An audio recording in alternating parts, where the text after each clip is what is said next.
Well, it does seem as though the overnight attacks were focused on Ukraine's second largest city. The authorities in Kharkiv are saying that 53 drones, these are Shahid drones of Iranian design, were used, as well as one rocket and four guided aerial bombs. Those are bombs that can be launched from planes only at relatively short range, so Kharkiv is within range of those kinds of weapons, whereas Kiev, for example, is not. Two areas of the city were hit. The authorities are describing one of the places that was hit as a civilian enterprise. That's often the euphemism they use to mean a factory, but I don't have confirmation of that yet. In another part of the city, it's clear that a residential building was hit. I've seen pictures of a 9-story apartment building with some of the upper stories clearly on fire. So this is happening on the weekend when there's supposed to be a big prisoner exchange taking place, but that seems to be the only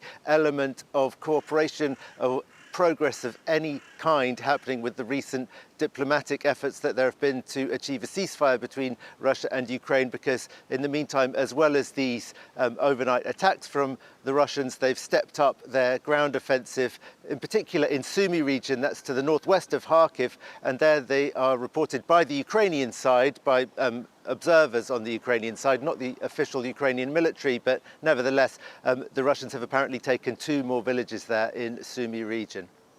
And Gulliver, these overnight attacks come after Vladimir Putin had warned he'd retaliate for Ukraine's surprise attack on Russian air bases. What's the latest reaction to that so-called Operation Spider's Web? How is each side spinning it?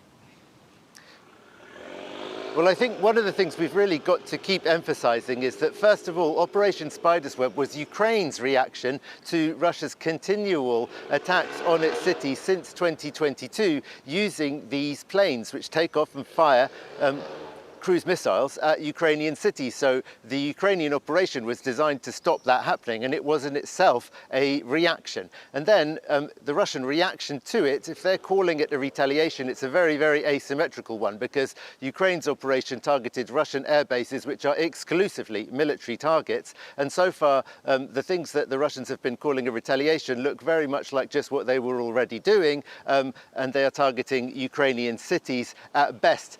You might say that they think that there are military or industrial targets within those cities, but it's certainly not exclusively military targets. Now, both sides are using, communicating a lot about these operations. You might say the Ukrainians are exaggerating to some degree the impact. They said that 41 Russian planes had been destroyed in this operation. It looks more like 12 or 13 were destroyed and others suffered damage. But then it's a question of how you assess the damage, because a lot of experts say these planes cannot be repaired. They don't make them anymore. They don't have spare parts for them. It wouldn't make sense to make now from almost, the new spare parts for very old planes, but making new planes from scratch would be far too expensive. So in a way, maybe damaged means destroyed, and that's what they think allows them to put it that way. In any case, experts are saying that the impact of this, even if the Ukrainians exaggerated it a little bit, is still extremely important, especially because of the security implications going forward. The Russians looked a little bit like they were in disarray and didn't know how to respond at first, certainly playing down the impact, saying, for example, that, it was just tires that were placed on the wings of the planes that were on fire. Now they've moved on to a communication strategy of describing this Ukrainian operation as a terrorist attack, even by the broadest definition of terrorist, which is an overused word by both sides in this conflict, I would argue. It's very hard to understand how you can call this Operation Spider's Web, which, as I said, targeted exclusively military air bases, as terrorist, because I think that any person's definition of what constitutes terrorism has to include some element of targeting civilians.